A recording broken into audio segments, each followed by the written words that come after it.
Welcome to Our Voice. I'm Rebecca Evans.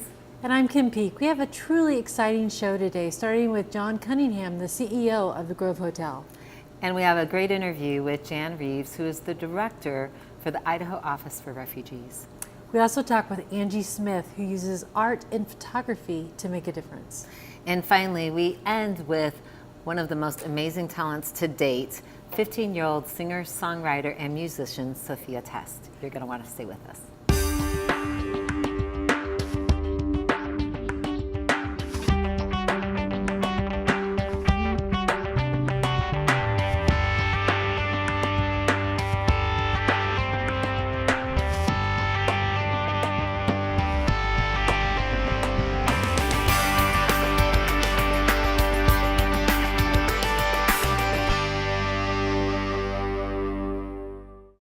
Well, we launched the show today with the man known as the key player behind the scenes of Block 22, which is the Grove Hotel, CenturyLink Arena, and the Idaho Steelheads downtown Boise here.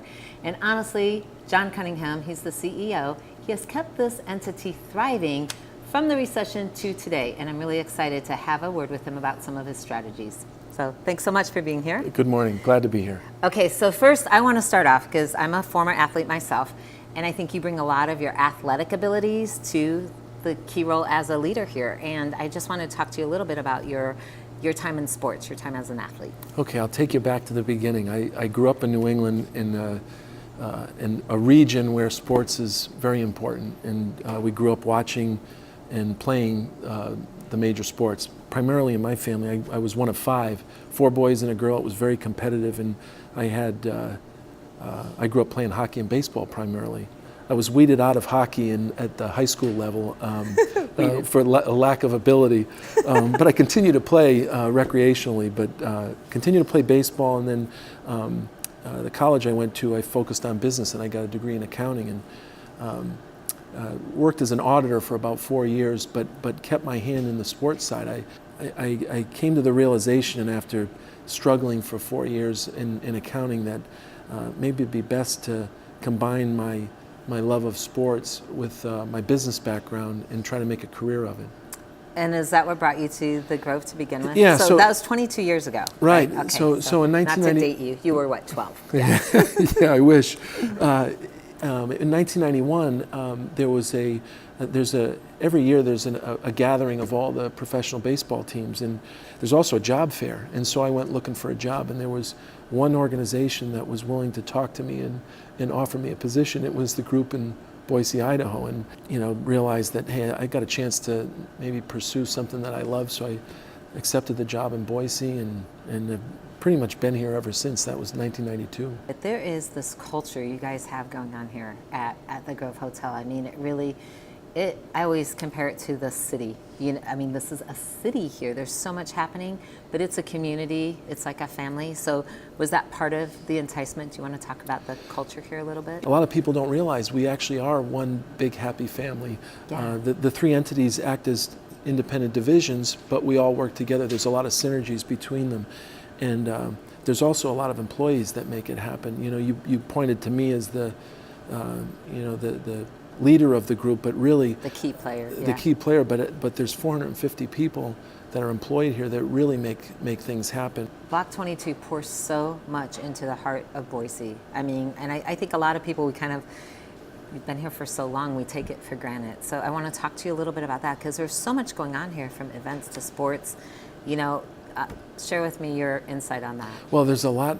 This is a lot different downtown than it was in 1996, 97 when this facility opened, and to look at the development that's going around today. We can look out these windows, and there's construction going on all around us, and it's exciting. And I like to remind people, or give credit to the original owners that were involved in this project, that they had a vision for this downtown, and I think they were partly the architects of some of the development that you see around us today. Absolutely. I think they've inspired. Right. Yeah. They gave some of the developers of today the courage to go forward because they've seen the success. And permission, in a sense, like, yeah, we did it. Yeah. Right, exactly. And they did it for the good of downtown. These are local owners who want to see a vibrant downtown. They believe in downtown, and they're proud of the fact that, in the arena's case, that this is a facility that brings a lot of people downtown at a time when downtown needs it, on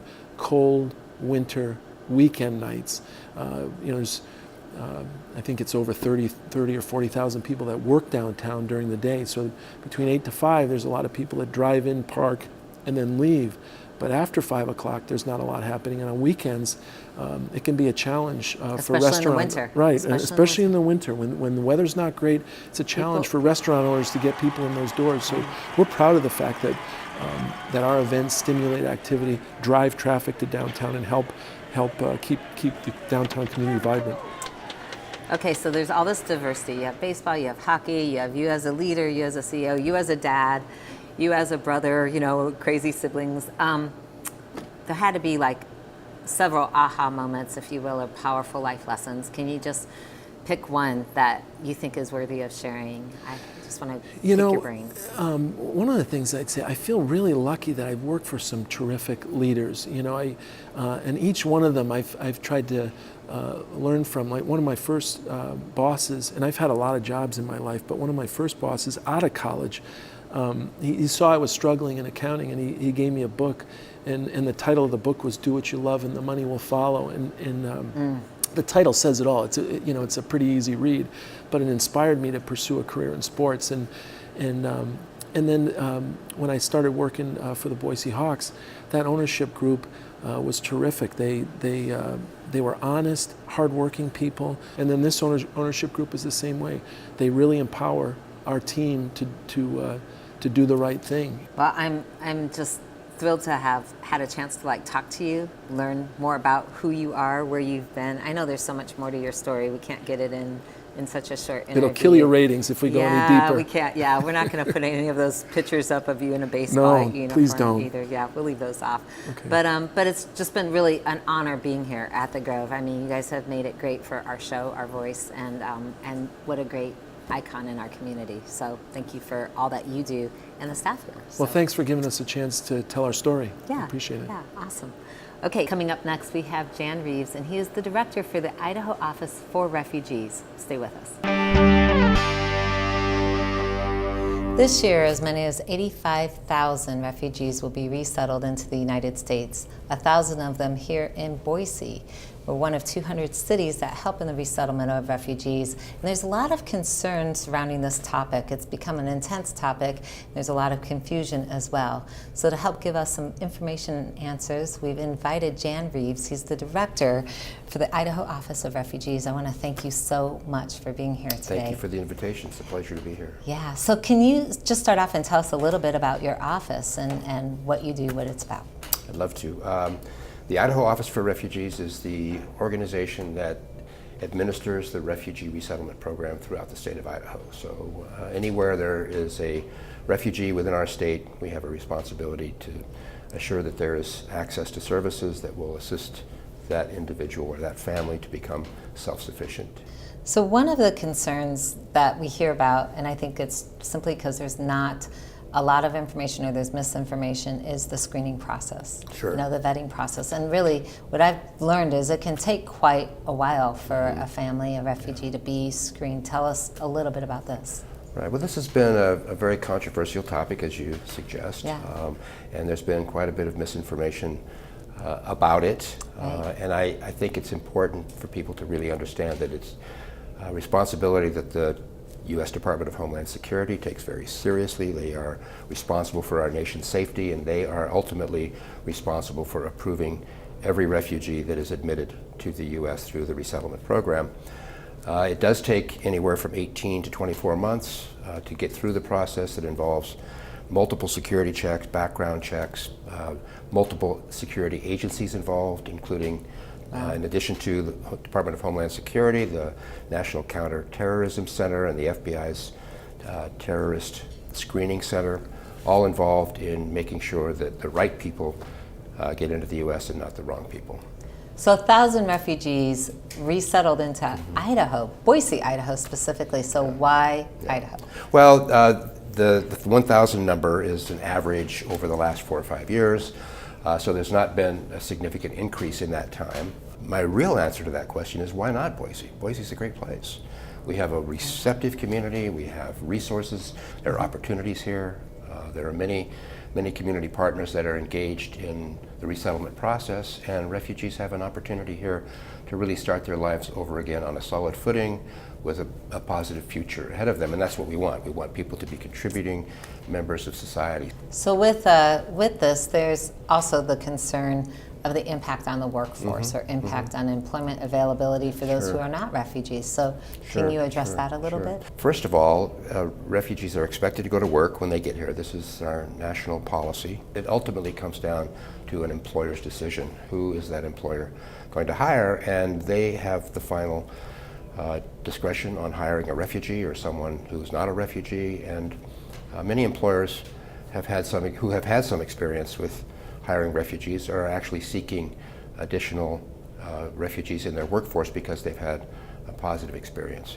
And there's also, to me, like the shiny side of the coin, which what about the jobs refugees bring to us when they open a new business? Exactly. Right. Well, so there's that side of the story we too. have some data that shows over the last 10 years there have been some 300 plus businesses started by people who have arrived as refugees, started businesses, and they've become employers themselves. I mean, not only do they pay additional taxes, but they actually become employers of other people, and so they boost the economy in that way. Right. I think there's a lot of win-wins. It's just an initial perception.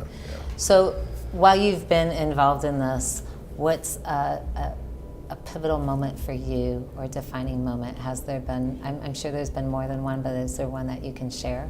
It's difficult to come up with a defining moment, but I think there are some inspiring moments that I have experienced in those years that have really made it compelling for me to continue working in this field. And one of those is a naturalization ceremony for refugees who have been here for 5 years or longer, who have gone through the process to become citizens, and they stand up and they take the next step, that final step in becoming fully fledged Americans. And I think that, to me, is one of the great reasons why I think this program is important. If someone needs to get a hold of you, they want to help in some capacity on some level, come volunteer, be part of this organization, how can they do that? Many ways that can be done, but I would just say the Idaho Office for Refugees website at www.idahorefugees.org would be a good start. Our contact information is listed there along with our partners that work directly in resettlement. Also, we have a Facebook page and other social media, but there is another organization, actually it's more of a collaboration than an organization, but it's referred to as Neighbors United, which is a broad-based community collaborative dedicated to making sure that refugees have a chance to integrate and thrive in our community. And the information there is www.neighborsunitedboise.org. So that would be another opportunity to get involved. Lovely, lovely. Thank you so much for taking time, sharing with us this really critical information, and I'm excited to continue to see, how this culture is unfolding in our community and how it changes us as a community. I think it's been a really beautiful process. So it's ongoing, and I thank you for the opportunity to meet with you and talk to you today. Yeah, thank you. Incredible experience for us here on Our Voice. Rebecca, what did you gain? Initially, I think most of us think of the refugee influx as an issue, with jobs and with, security, national security, and that type of thing, which is really misinformation. And I really switched gears because I'm like, this is a rich cultural opportunity happening right here in our own community, and what a great experience for my children to have, because I was able to travel around the world, and I think it gave me a lot of balance and a lot of tolerance and understanding of other cultures, other communities, and so I'm really excited the generation to come to have this wealth of experience happening right here in our own backyard. So yeah, it's great. Thanks, Rebecca. So next on Our Voice, we talk with Angie Smith and her program, Stronger Shines the Light. So stay with us. Stronger Shines the Light Inside is a photography project that documents the lives of refugees who have relocated here in Boise from places like Iraq, Syria, Burma, Afghanistan, and elsewhere. Stronger Shines the Light Inside takes a look at the struggles and the triumphs of the refugee community that's here in Boise, Idaho. We have with us here today from Los Angeles, California, the creative inspiration behind the project, photographer Angie Smith, and we're so excited to have her here on Our Voice. To get started, I mean, where did you get this idea from? I mean, how did the project even start? I originally got the idea to do this work about 5 years ago, coming to Boise to visit my family, just driving around the city. I began to notice refugees at that time, and I immediately realized what an incredible project that could be. During that time that I was here, I again noticed refugees as I was going around town, and then was also introduced to the international market and introduced to a woman named Rita, who's a refugee from the DRC. We just connected as friends and on a creative level, and so she really allowed me to take my first portraits for the project. So it really just began, all of my connections into the community began with her and began with mostly the African community. So what drew you? I mean, the refugee communities, you know, it hasn't been highlighted in a really positive way because there's a lot of confusion of what's really going on. What drew you to this community in particular? I was noticing, I was observing, wow, there are all of these people coming to Idaho from all of these different countries, from all of these situations that were extremely traumatic and painful, and they're coming to this community full of people that I know to be extremely kind, and what is that relationship like? And so when I started to explore both sides, and started to photograph refugees and do interviews, I just started to realize that there is a lot of connection between those two communities in some aspects, but there's also a lot of people that really don't know anything about even what it means to be a refugee, the situations that these people have fled from. Once people are resettled, then what happens? Then Right. how do their lives change? What is that journey like? How do they start imagining their dream for their life, and then how do they accomplish those things? There's so many beautiful, positive stories to tell, and there's so many people in this community that probably want to know about that. Well, and I look at it, I mean, you are really creating a still shot of documentation. It's really beautiful. It's a really unique approach to photography, and as far as, you know, capturing a community in a different way. It might be hard for you to nail down just one, but a life lesson from this project that you'd like to share with our viewers? I just think not be afraid of the unknown, and to not, just because someone speaks a different language and comes from a different background and has had a completely different set of experiences, that despite what seems to be all these barriers between you and someone, just taking the risk of crossing over those barriers and taking the risk of just reaching out and trying to make a connection, because you have no idea how that connection could change your life and could change that person's life. And I think that here in Boise especially, the refugee community is this incredible untapped resource for everybody. It's a gift that a lot of people have yet to discover. Yeah, it's definitely untapped territory. Yeah. So if people want to learn more, or they want to get involved in some way, where can they go?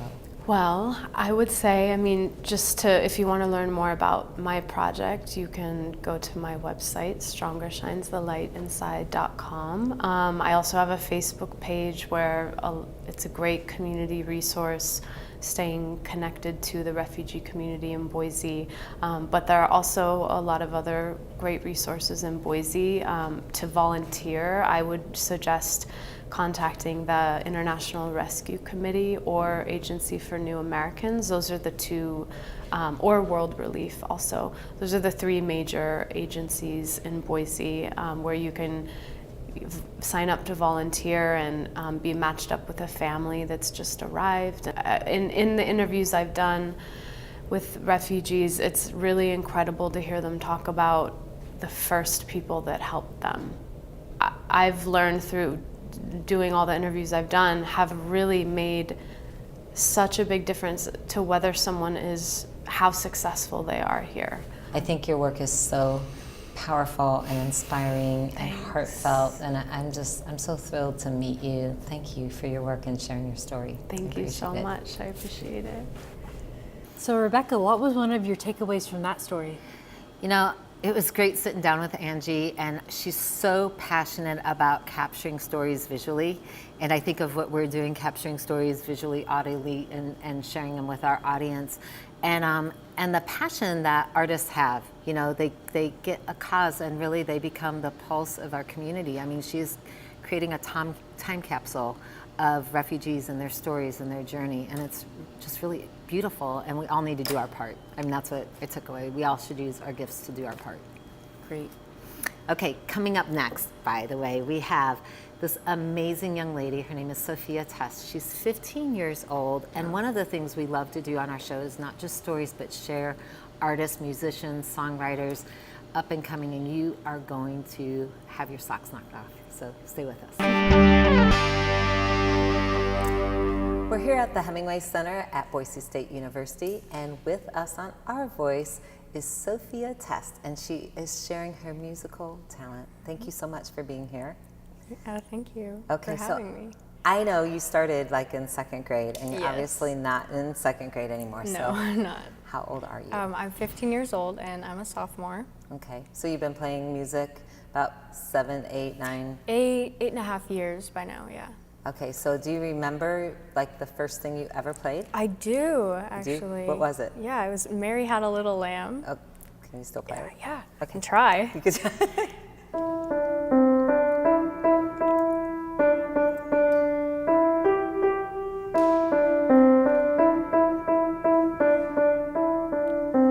Yay! I can't even do that. Did you always have a love for music? Yeah, definitely. Even before I started playing, I just loved listening to it and dancing to it, so. So dancing too, and you did some dance. I did. And then you've done some theater. I have. Okay, as well. And then just recently, I say recently, relative to you, in the last couple years, you started doing more vocals. Where did that inspiration come from? My piano teacher actually, so somehow I've always been interested in singing and playing the piano, but he was the one that really pushed me to do it performing in front of other people. Okay. So, yeah. So do you have a favorite song that you'd like to sing? Because I'd love to hear. Okay. Okay.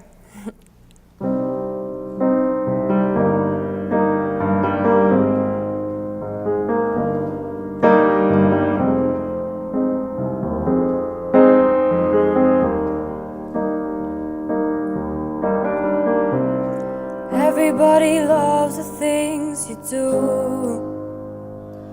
from the way you talk to the way you move. And everybody here is watching you, 'cause you feel like home. You're like a dream come true.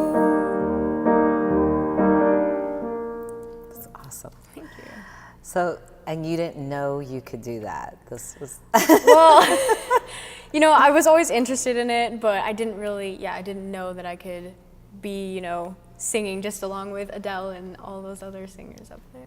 I know you're young, but I'm sure you've learned some lessons in Yes, music. I mean, because you practice pretty hard. Yeah, You play, I do. and you take this pretty seriously, so I It can is, tell. yeah. So, do you have some any lessons that you'd like to share? Well, a lesson that I've learned is that with hard work, there's always something very rewarding that comes along with it. You know, when my teacher gives me this difficult piece that I have to work on, I'll diligently work on it for, you know, a couple weeks, and then after, when I can play through it, it's very surreal for me, honestly. Okay, so for someone like you, what does diligently mean?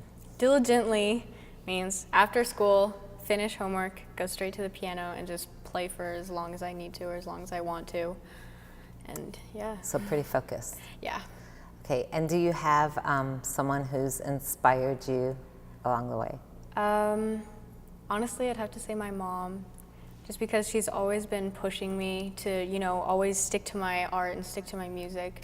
Because there's been times where I'm like, oh, I'm never going to get anywhere, and I'm never going to do this, and I'm never going to do that. And she's like, no, like, look at you now. You're going to an interview, and you're getting this video filmed. And yeah, that's honestly, she's always been really inspirational for me. Right. So I know you have original pieces. I do. Too. And you play classical. I mean, you play a little bit of everything. So, well, maybe play something classical first. Well, the song's called For Elise. I'm sure a lot of people know it.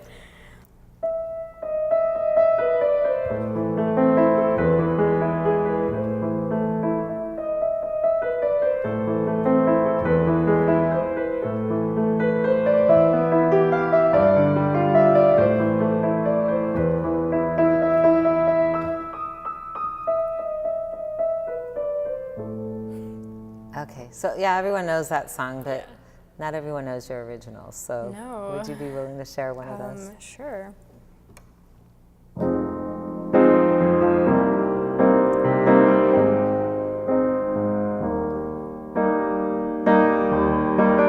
Bonne nuit ma belle, dors bien, je t'aime. Oh non, non, tu ne m'aimes pas. Les cauchemars finis, alors je dirai bye bye, au revoir. Bonne nuit ma belle, dors bien, je t'aime. Au revoir mon cher, j'espère que tu iras bien. Okay, that wasn't in English. It was not. You caught on. What is that? That's French, yes. So you speak French? I'm Learning French. yes. That was beautiful. Thank you. Okay, so you're 15, you have original music, you speak French, you sing, you dance, you perform.